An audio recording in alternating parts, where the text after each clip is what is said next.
நிறைய கடன் இருக்குது அப்படின்னா அந்த கடனை கொஞ்சம் நீங்கள் அடைக்க ட்ரை பண்ணுங்கள், அடைஞ்சிடும். பெரிய லெவலில் கடன் வாங்கக்கூடாது, யாருக்கும் கடன் கொடுக்கக்கூடாது.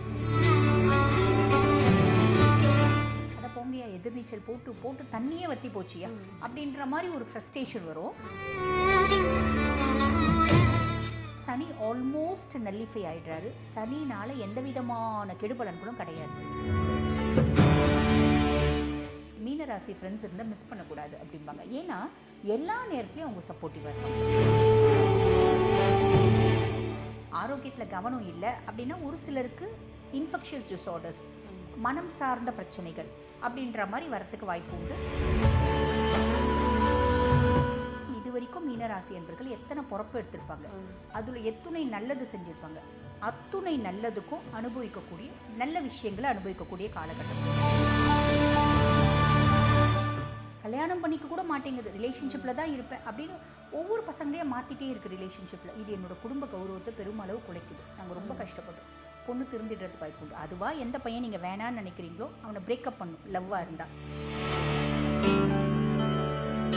எஃப்டி லைஃப் ஸ்டைல் நேயர்களுக்கு வணக்கம். இன்னைக்கு நம்ம கூட யார் இருக்காங்க அப்படின்னு சொல்லி பார்த்தீங்கன்னா ஆஸ்ட்ராலஜர் தீபா அருளாளன் மேம் தான் இருக்காங்க.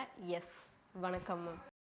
அடுத்ததாக பார்க்கக்கூடிய ராசினா மீனராசி. மீனராசிக்கு 2026 முற்பகுதி பிற்பகுதி எப்படி இருக்கும் மேம்? கண்டிப்பாம்மா. ஃபர்ஸ்ட் வந்து பாருங்க, நம்ம முற்பகுதி எடுத்துக்கலாம். முற்பகுதியில் சனி பகவானை வச்சு சொல்லலாம். சனி பகவான் ஜென்ம சனியாக இருக்கார். ஜென்ம சனியாக இருக்கவர் என்ன பண்ணுவார் அப்படின்னா, மீனம் எப்பயுமே வந்து பார்த்திங்கன்னா ரொம்ப சுறுசுறுப்பான பர்சனாலிட்டிஸ். என்னோட புத்திசாலித்தனம் எனக்கு மட்டும் இல்லை, என்னை சார்ந்தவர்களுக்கும் அப்படின்னு கையை பிடிச்சி எல்லாரையும் நல்ல வந்து பார்த்திங்கன்னா ஏற்றி விடக்கூடிய ராசி மீனம் அப்படின்னு சொல்லலாம்.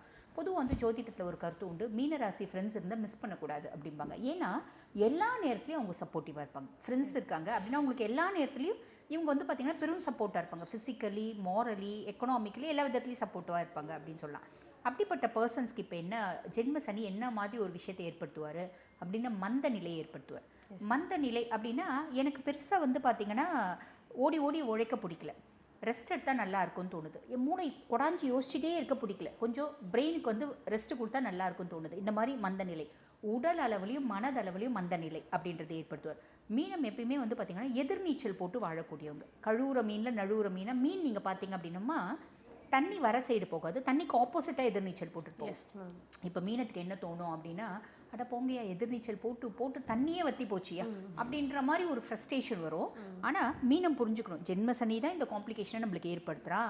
நம்ம சனியை ஜெயிக்க விடக்கூடாது. நம்ம ஆஸ் யூஷுவல் எப்படி இருந்தோமோ அதே மாதிரி ரொம்ப எந்துவாக, ரொம்ப எனர்ஜெட்டிக்காக நம்ம வேலையை நம்ம சின்சியராக செய்யணும் அப்படின்ற மைண்ட் செட் அவங்களுக்கு இருந்தால் போதுமானது அப்படின்னு சொல்லலாம்.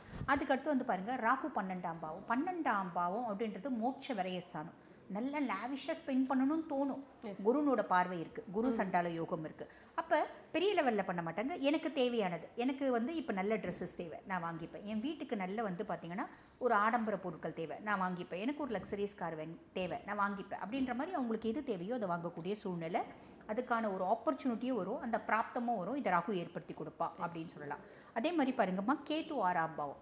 ருணரோக சத்ருஸ்தானத்தில் கேது. எனக்கு சத்ரு அப்படின்றது பெருசாக இல்லை. நிறைய பேருக்கு வந்து பாருங்கள் ஒரு இன்ஃபெக்ஷியஸ் டிஸார்டர்ஸ் வரத்துக்கு வாய்ப்பு உண்டு. ஆரோக்கியத்தில் கவனம் தேவைம்மா. ஆரோக்கியத்தில் கவனம் இல்லை அப்படின்னா ஒரு சிலருக்கு இன்ஃபெக்ஷியஸ் டிஸார்டர்ஸ், மனம் சார்ந்த பிரச்சனைகள் அப்படின்ற மாதிரி வரத்துக்கு வாய்ப்பு உண்டு. ஆரோக்கியத்தில் கவனம் இருக்கிறாங்க அப்படின்னா பிரச்சனை இல்லை. அதே மாதிரி சின்ன சின்ன காம்ப்ளிகேஷன் இருக்குது அப்படின்னா கூட உடனே வைத்தியம் அப்படின்றது பண்ணிக்கலாம். நிறைய கடன் இருக்குது அப்படின்னா அந்த கடனை கொஞ்சம் நீங்கள் அடைக்க ட்ரை பண்ணுங்கள், அடைஞ்சிடும். பெரிய லெவலில் கடன் வாங்கக்கூடாது, யாருக்கும் கடன் கொடுக்கக்கூடாது.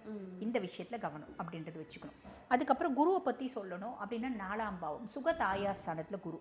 சுகதாயார் ஸ்தானத்தில் குரு அப்படின்னும் போது மீனம் அவங்களோட ராசியாதிபதி குரு பகவான் தான். ஏதோ ஒரு விதத்தில் அவங்களோட கம்ஃபர்ட்டை அதிகப்படுத்திடுவாங்க குரு. நிறைய மீனராசி என்பர்கள் வீடு வாங்குவாங்க, கார் வாங்குவாங்க, ஏதோ ஒரு சொத்து பத்து வாங்குவாங்க, ஒரு ரெஜிஸ்ட்ரேஷன்றது பண்ணுவாங்க.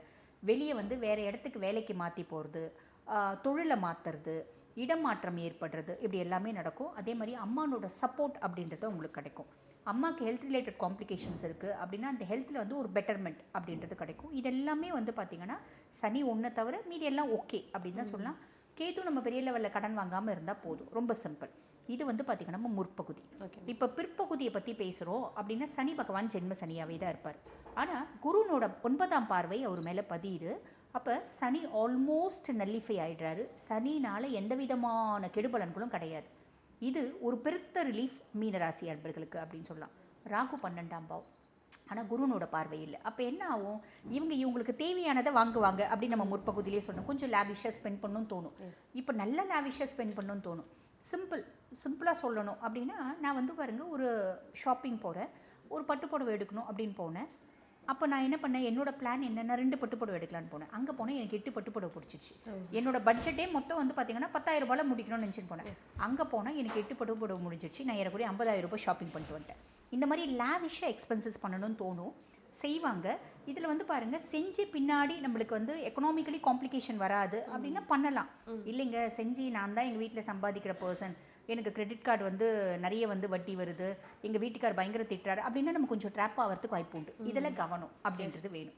கட்ட ரீபேமெண்ட் பண்ணக்கூடிய கெப்பாசிட்டி இருக்குது அப்படின்னா நம்ம வந்து 5 லட்சத்துக்கு கூட பட்டுப்புடவை வாங்கலாம், அது மேட்ரு கிடையாது.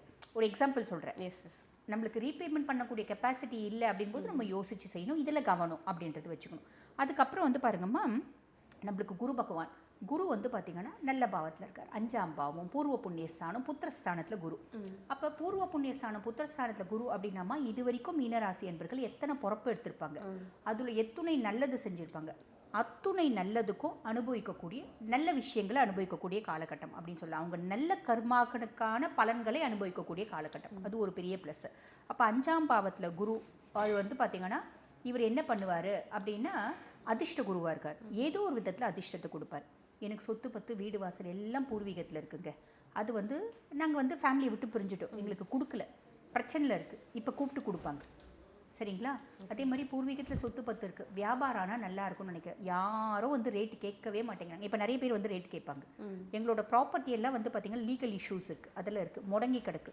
இப்போ அந்த இஷ்யூஸ், அந்த லீகல் ப்ராப்ளம் அப்படின்றது கிளியர் ஆகும். கோர்ட்டில் இருக்குது, outside the court settle பண்ணி இப்போ அதை வந்து நீங்கள் பார்த்தீங்கன்னா அந்த காசை நீங்கள் அனுபவிக்கக்கூடிய காலகட்டம். குழந்தையின்மைக்கான வைத்தியம் பண்ணுறீங்க, நிறைய பேருக்கு குழந்தை பிராப்தம் அப்படின்னு வர்றதுக்கான காலகட்டம். அதே மாதிரி பசங்களால் நான் ரொம்ப கஷ்டப்படுறேன். பொண்ணு வந்து பாருங்கள், தேவையில்லாத ஒரு பையனை லவ் பண்ணி அவனை தான் கல்யாணம் பண்ணிப்பண்ணுது, கல்யாணம் பண்ணிக்க கூட மாட்டேங்குது, ரிலேஷன்ஷிப்பில் தான் இருப்பேன் அப்படின்னு ஒவ்வொரு பசங்களையும் மாற்றிட்டே இருக்குது ரிலேஷன்ஷிப்பில். இது என்னோட குடும்ப கௌரவத்தை பெருமளவு குலைக்குது. நாங்கள் ரொம்ப கஷ்டப்படுறோம். பொண்ணு திருந்திடுறதுக்கு வாய்ப்பு உண்டு. அதுவாக எந்த பையன் நீங்கள் வேணான்னு நினைக்கிறீங்களோ அவனை பிரேக்கப் பண்ணும், லவ்வாக இருந்தால். இப்படி பல ரிலேஷன்ஷிப்னால் அதில் ஏதோ ஒன்று அதுக்கு வந்து பார்த்திங்கன்னா ஒரு ப்ராப்ளம் க்ரியேட் பண்ணும், அதுவாக ஒதுங்கி வரும். இப்படி ஏதோ ஒரு விதத்தில் பிள்ளைங்க சார்ந்து ஒரு நன்மை பிரச்சனை குறைவு, நன்மை வருதோ இல்லையோ அவங்க சார்ந்து எனக்கு இருந்த பிரச்சனை அப்படின்றது குறைஞ்சிடுச்சு அப்படின்ற ஒரு அமைப்புமா. ஸோ பொதுவாக வந்து பாருங்கள், மீனத்துக்கு குரு வந்து பார்த்திங்கன்னா 1 மற்றும் 10க்கு அதிபன். என்கிட்ட இந்த விஷயம் எனக்கு பிடிக்கல, நான் இதை மாற்றிக்கணும்னு நினைக்கிறேன், மாற்றிக்கக்கூடிய காலகட்டம். எனக்கு வந்து பாருங்கள், ஒரு வழிபாடு மேலே நிறைய நம்பிக்கை வருது, இறையாற்றல் மேலே நிறைய நாட்டம் வருது. நான் நிறைய சுவாமி கும்பிட்றேன், வெளியே கோயில்களுக்காக போகிறேன், அந்த என்னோட கர்மாலேருந்து நான் வெளியே வந்துட்டேன். அது வந்து பார்த்திங்கன்னா இந்த குரு எனக்கு சப்போர்ட்டிவாக இருக்கார். அது அவங்க அப்படி நினைப்பாங்க, தாராளமாக நிறைய கோயில் போவாங்க, அவங்களோட நிறைய வந்து பிரச்சனைகள் கோயிலுக்கு போகிறது மூலயமா மாறும் அப்படின்னு சொல்லலாம். அவங்க மனசு அமைதியாகும். அவங்களுக்கு வந்து சுயஸ்தானத்துக்கு அதிபன் வந்து 5ஆம் பாவத்தில் வர்றதுனால மனசு அமைதி. ஒவ்வொருத்தவங்களுக்கும் ஒவ்வொரு என்ன சொல்கிறது, ஸ்ட்ரெஸ் ரிலாக்ஸ் பண்ணுறதுக்குன்னு ஒரு விஷயம் இருக்குல்லம்மா. இவங்களுக்கு இப்போ எது வந்து இவங்களோட ஸ்ட்ரெஸ்ஸை ரிலீவ் பண்ணக்கூடிய விஷயமா இருக்கும் அப்படின்னா கோயில் போகிறது, சுவாமி கும்பிட்றது, இதெல்லாம் பண்ணும்போது எனக்கு நல்லது நடக்குதுன்னு நான் நினைக்கிறேன். அந்த உண்மையாகவும் அது நல்லது நடக்கவும் செய்யும். அதே மாதிரி 10ஆம் பாவம் தொழில் ஸ்தானத்துக்கும் அதிபன் அப்படின்றதுனால நான் வேலை செய்கிற இடத்துல எனக்கு நிறைய ப்ராப்ளம்ஸ் இருந்துச்சு, சின்ன சின்ன காம்ப்ளிகேஷன்ஸ் இருந்துச்சு, அதெல்லாம் இப்போ மாறுது அப்படின்ற ஒரு அமைப்பு அப்படின்னு சொல்லலாம். ஆன் தி ஹோல் வந்து பாருங்கள், இதெல்லாம் நல்லா இருக்குது. அதுக்கும் மேலே இவரோட பார்வை சுயஸ்தானத்தை பார்க்குறாரு. அப்போ அவங்க வந்து நிறைய விஷயம் அவங்களுக்குள்ளே இருக்கிறத மாற்றிப்பாங்க. பாக்கியஸ்தானத்தை பார்க்குறாரு. இவங்களுக்கும் இவங்க அப்பாவுக்கும் இருக்க உறவு முறையில் ஒரு நல்ல முன்னேற்றம். ஏதோ ஒரு விதத்தில் எனக்கு குட் லக் வருது, ஃபார்ச்சூன் வருது. நான் ஒரு விஷயத்தை ஒரு முறை ட்ரை பண்ணால் நடக்கலை அப்படின்னா 4 முறை ட்ரை பண்ணும்போது நடக்குது அப்படின்ற ஒரு அமைப்பு. லாபஸ்தானத்தை பார்க்கறதுனால நான் கொஞ்சம் சின்சியராக வேலை செய்கிறேன், நல்ல லாபம் அப்படின்றது வருது. நல்ல லாபத்தை குரு கொடுப்பார். என்னோட மூத்த சகோதரிகளும் ஹெல்ப்ஃபுல்லாக இருக்காங்க, அப்பாவும் ஹெல்ப்ஃபுல்லாக இருக்காங்க. இப்படி எல்லாமே வந்து பார்த்திங்கன்னா ப்ளஸ் அப்படின்ற மாதிரி வரும். இந்த ராசிக்காரங்க எந்த தெய்வத்தை வழிபடுறது மிக சிறந்தது மேம்? பொதுவாக வந்து பார்த்திங்கன்னா சனி தான் ஜென்ம சனியாக இருக்கார் முற்பகுதியில். பிற்பகுதியிலும் ஜென்ம சனியாக இருந்தாலும் குரு பார்வையினால நல்லிஃபை ஆகிடுறாரு. அப்போ சனியை வந்து பசிஃபை பண்ணக்கூடிய வழிபாடு இதுதான் இவங்க பண்ணணும். அப்போ சனியை பசிஃபை பண்ணக்கூடிய வழிபாடு அப்படின்போது தசரத மகாராஜா எழுதிய நீல் சனி ஸ்தோத்திரம் அப்படிம்பாங்க, நீல சனி ஸ்தோத்திரம்.